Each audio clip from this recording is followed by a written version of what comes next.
महाराष्ट्राच्या विधानसभेचं सत्र सुरू असताना मी सरकारला जाब विचारला होता की या ठिकाणी जळगाव जिल्ह्यामध्ये मोठ्या प्रमाणावर वाळूची तस्करी होते। या ठिकाणी सट्टा मटका जुगार हा मोठ्या प्रमाणावर चालतो आणि या माध्यमातून पोलीस मोठ्या प्रमाणावर हप्ते मिळवतात। असा जोरदार हल्ला ज्यावेळेस सरकारवर केला होता तर त्या दिवसापासून तर अगदी 3 दिवस आधीपर्यंत आमच्या भुसावळ, रावेर, यावल, मुक्ताईनगर, बोदवड वगैरेकडचे सगळे पत्त्याचे अड्डे आणि मोठे सट्ट्याचे जुगाराचे वगैरे अड्डे बंद होते। परंतु आता 3 दिवसापासून या पोलिसांना हप्त्यामध्ये वाढ करून दिली आणि 3 दिवसापासून हे जे धंदे आहे हे आता राजरोसपणे सुरू झालेले आहे। आता यामध्ये मी पोलिसांना हे कळवलं होतं की कोणाकडून किती पैसे घेतले जातात।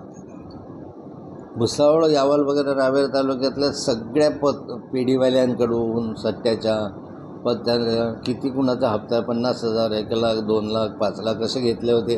असे त्या भागातून 2 कोटी रुपये महिन्याला जळगाव पोलिसांना मिळतात असं मी बोललो होतो। आणि त्यातले काही नावं जे आहे ते मी दिले होते, प्रत्येक तालुक्यामधले नावं दिले होते। त्यामध्ये रावेर जिल्हा जळगावमध्ये सुरू असलेले पत्ते जुगार club, Vinayak Mahajan, Raver, Rasalpur road, beer बारच्या मागे खड्ड्यात हा क्लब चालतो। दुसरा रवी पाटील, रावेर, बऱ्हाणपूर रोड, भूत बंगलाच्या मागे हा एक अड्डा मोठा चालतो। नासिर तडवी, पाल रोड, आभोडा गावात पत्त्याचा मोठा क्लब आहे। रविराम, बऱ्हाणपूर रोड वर मला श्री हॉटेलच्या मागे पत्त्याचा क्लब आहे। आसिफ मण्यार, कर्जत वाघोदा रोड इथे मोठा पत्त्याचा क्लब आहे। रवी दिनकर उर्फ रवी भद्रीय, छोटे मोरगाव, तालुका रावेर सर्वात मोठा पत्त्याचा जुगाराचा अड्डा आहे। असे मी जवळपास 86 लोकांचे नावं पोलिसांना कळवले आणि त्यामध्ये प्रत्येकाकडनं किती पैसे घेतले जातात हे फक्त त्या रावेर यावलपुरतं होतं बरं।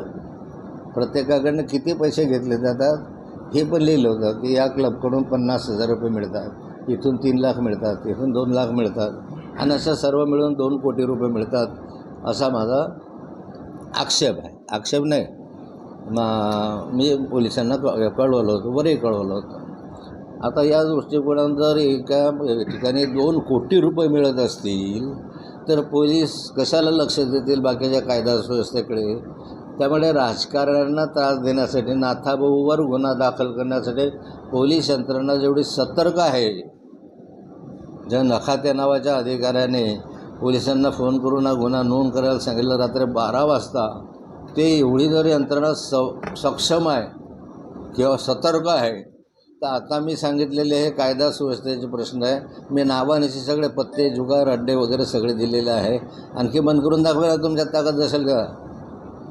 2-2 कोटी रुपये महिन्याला कमवतात या ठिकाणी, तर आत्ता दाखवा तुम्ही। हे बंद करण्याचं परत महिनाभर बंद होते ना, मग आताही बंद करून दाखवा।